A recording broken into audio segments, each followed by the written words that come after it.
Article 1. Whether to live belongs to all natural things. Objection 1. It seems that to live belongs to all natural things. For the philosopher says that movement is like a kind of life possessed by all things existing in nature. But all natural things participate in movement. Therefore, all natural things partake of life. Objection 2. Further, plants are said to live, inasmuch as they in themselves a principle of movement of growth and decay. But local movement is naturally more perfect than, and prior to, movement of growth and decay, as the philosopher shows. Since then, all natural bodies have in themselves some principle of local movement, it seems that all natural bodies live. Objection 3. Further, amongst natural bodies the elements are the less perfect. Yet life is attributed to them, for we speak of living waters. Much more, therefore, have other natural bodies life. On the contrary, Dionysius says that the last echo of life is heard in the plants, whereby it is inferred that their life is life in its lowest degree. But inanimate bodies are inferior to plants. Therefore, they have not life. I answer that we can gather to what things life belongs, and to what it does not, from such things as manifestly possess life. Now life manifestly belongs to animals, for it said in De Vegetab, 1 that in animals life is manifest. We must therefore distinguish living from lifeless things, by comparing them to that by reason of which animals are said to live, and this it is in which life is manifested first and remains last.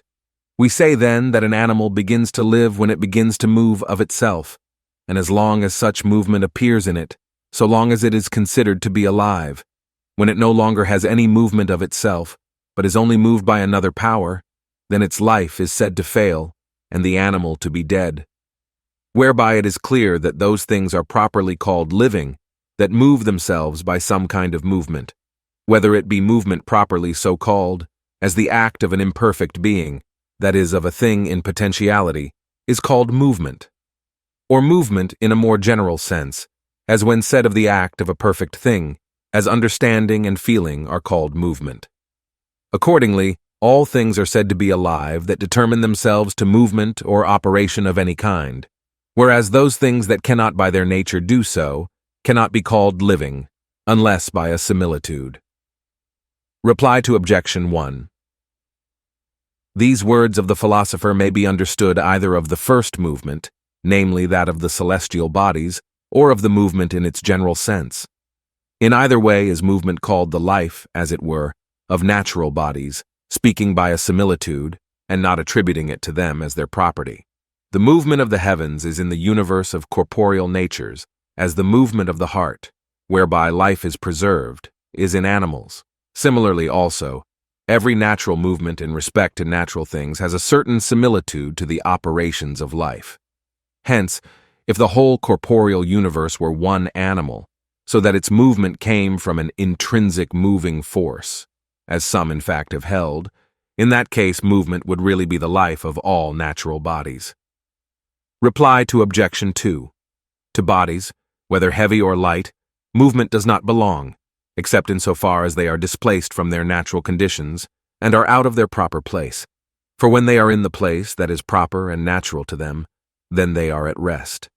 Plants and other living things move with vital movement, in accordance with the disposition of their nature, but not by approaching thereto, or by receding from it.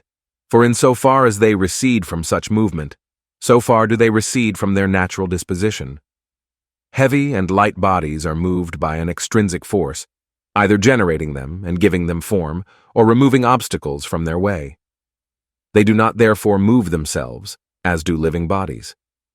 Reply to Objection 3. Waters are called living that have a continuous current.